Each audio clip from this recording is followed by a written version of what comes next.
you can use telepathic and some other magic and some detect thoughts all in conjunction as like a neat little mental tool. Hmm. You're unconvinced. No, no, I agree with everything you just said. It's the sort of thing where, yeah, this wouldn't come up unless you had this and had some fun ideas for how to use it. But that's something that could enhance everyone's enjoyment of the game. Yeah.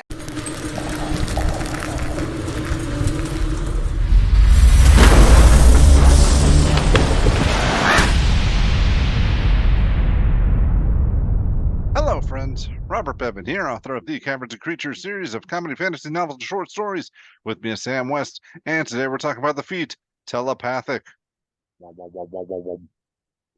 This is from Tosh Cauldron of Everything. It is cool little feat. I like this thing a lot. So you awaken the ability to mentally connect with others, granting you the following benefits. You increase your int, charisma, or wisdom score by 1 to a max 20.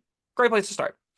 The other two text bubbles you get here. You can speak telepathically to any creature you can see within 60 feet of you. Your telepathic utterances are in language you know, and the creature understands you only if it knows that language. Your communication doesn't give the creature the ability to respond to you telepathically. I'm really glad they included that last line of text because it sure isn't included in a lot of other telepathy things that make it very confusing. Yeah. It also says you can cast Detect Thought spell requiring no spell components, and you may finish a long rest before you can do so again. Your spellcasting ability modifier for the spell is the ability increased by the feat. If you have spell slots of 2nd level or higher, you can cast this spell with them. You free use Detect Thoughts, some telepathic abilities, and it's bumped your charisma inner whiz. Cool. Yeah, that's very nice. It's funny because these are the sorts of things that, like outside of D&D, these are established kind of superpowers that a person would want, and this feels like kind of a powerful one. Again, outside of D&D, and it strikes me as funny that they felt the need to tack on a ability score bump as well. Yeah, it definitely, it's really close to Fey Touch and Shadow Touch in that this is a 2nd level spell, a first-ish level spell kind of related ability, right? Like it's close to having an extra 1st level spell because it's not quite as powerful as a 1st level spell slot, like a 1st level spell in a vacuum, but you can always use it, whereas the 1st level spell has got to consume, it's got like you consume it to use it.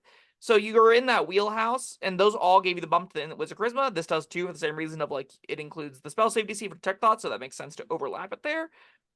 I have found this design for feats makes them so much easier to include on a character sheet because it is way easier to justify not missing a charisma bump, not missing an int bump for your spell save DCs, for your spell attack rolls, whenever you're whenever you're like, when you don't have to forgo that and you get cool new features, it's way more fun than just getting the ability score bump or just getting the brand new cool features. I really like these kinds of feats for that reason. And while they might be pushed comparatively, like compared to the PHP feats, these are definitely on a higher echelon on average. I think that's a way better place for the game to have these kinds of things in them than you have a perfect memory and no ability score bumps. Yeah. Keen Mind looks at this and cries a whole lot. Oh my God. Keen mind. What are you using this for though? It's one-way telepathic communication within 60 feet. It is tricky.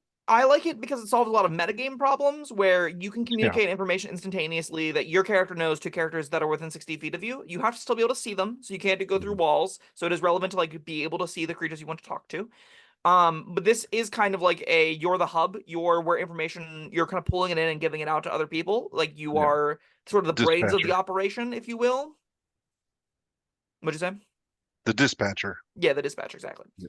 I don't think this is that powerful of text, to be honest with you. It is nice that you can communicate silently. So like if you're in a environment that is you're worried about sound, this is a way to communicate with it.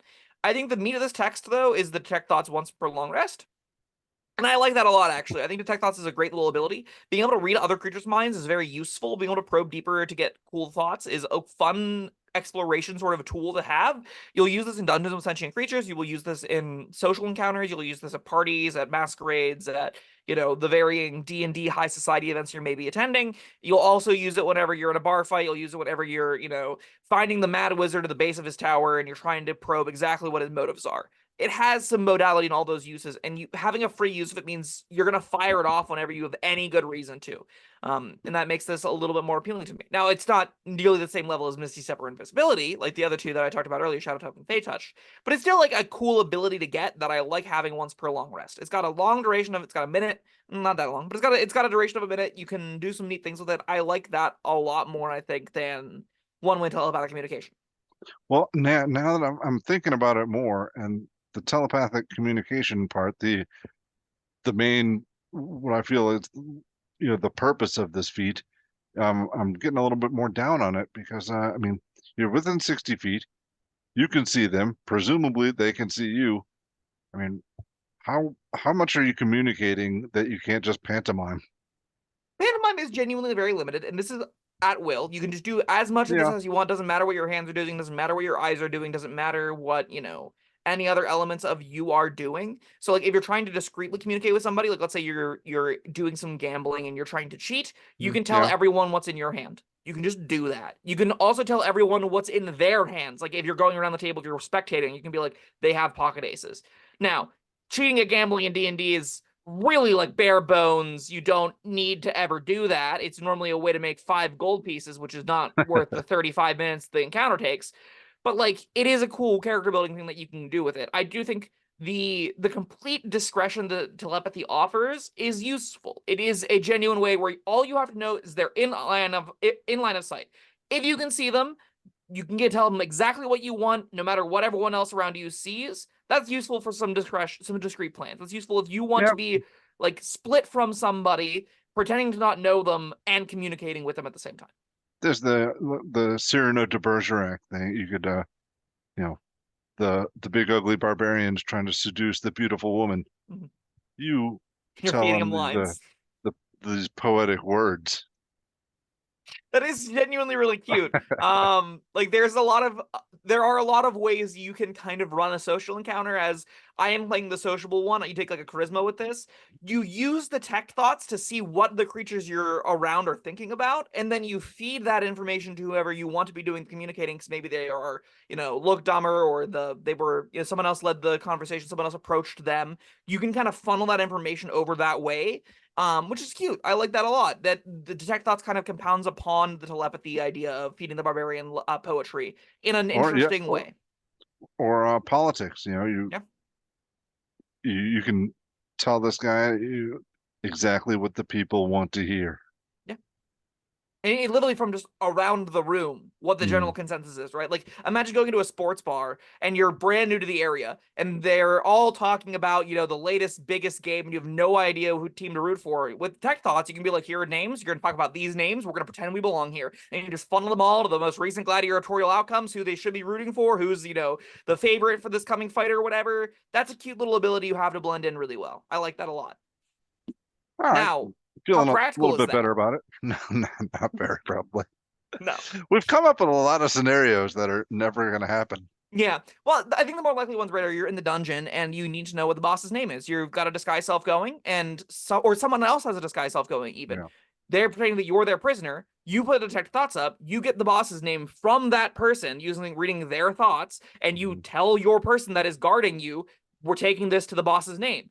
That is a really easy way to blend in, and a way to like infiltrate, right? There's some pretty bread and butter stuff you can do with being able to read what people are thinking, use other match tools or natural disguise tools, just a disguise kit. Paired with this will give you some cool ways to discreetly come up with some off the wall plans that do regularly come up in Dungeons and Dragons. From going into a Kobold War into infiltrating the Goblin boss's base, whatever that may be, you can use telepathic and some other magic and some detect thoughts all in conjunction as like a neat little mental tool. Hmm. You're unconvinced. No, no, I agree with everything you just said. It's the sort of thing where yeah, this wouldn't come up unless you had this and had some fun ideas for how to use it. But that's something that could enhance everyone's enjoyment of the game. Yeah, and unlike things like Feign Death, there are actually ample use cases for Oh these yeah, things, right? Like, I think this is comparable to a lot of the tools that they don't inherently solve a lot of fixed problems, but they give you interesting ideas and parts of plans that can enable some cool teamwork-based stuff. I like that a yeah, lot. absolutely. This definitely is an echelon below the Shadow Touch, Fey Touch, I think. Like, I don't Oh yeah. think Detect Thoughts is close to Misty Step nor Invisibility. I think Invisibility is the clear best one of those three. But being able to get Silvery Barbs with Fey Touch is a pretty big upside too, right? I mean, even telekinetic, the other mind spell or Mhm. mind feat. I mean, that comes with a practical use baked in. Mhm. That you don't have to use a whole lot of imagination for that. Shove. And Free Mage Hand is usually pretty Free great. mage hand. Yeah, yeah, yeah. Yeah. I think this is a solid 3 out of 5 still. I think they can put this on a character and have a lot of fun with it. I wouldn't expect it to be powerful, but I do think like a variant human starting telepathy or telepathic, especially if you're a martial character. Like I like this on barbarians, I like this on fighters, I like this on rogues. I like this on rogues a lot. You'll feel like your role in the team is wildly expanded with this feat in mind because it's the only magic you're getting. Like an arcane trickster with this, what's the psionic rogue? Soul knife. A soul knife with this seems like a really cool character concept as far as like doing the mastermind thing, but actually delivering on the fantasy, right? Yeah. You're good at the planning, you're good at the perception, you're good at the investigation, and you also have actual mind reading capabilities. So, like, I think there could be cool character concepts that make use of this. I don't think they're ever going to be like unbelievably powerful. They're never going to reshape the world by any stretch. Let's get some neat tools in your tool belt. I was leaning toward it too, but now I think about it, there's all kind of potential for fun hijinks. You do get an ability score increase Yeah, the floor is and really, really high. a free use of detect thoughts, and you can. I mean, all right. Well, now, if you use a spell slot for detect thoughts, do you still not use components? You must. If you have several slots, you can cast this spell with them. You still cast the spell normally with those slots, so you still Okay. need the copper piece, which Yeah. isn't even consumed, but you still need a copper Yeah. piece and the somatic Okay. material components to use detect thoughts with this, I Just good. believe. That's not gonna make or break my thoughts Okay, on this. great. So okay, I'll be talked up to a 3. That's fine. Muy bueno. Okay, that was telepathic. Thank you, Sam. Thank you, everyone, for joining us. Let us know what you think down in the comments below. Like and subscribe, and we'll see you next time. Goodbye.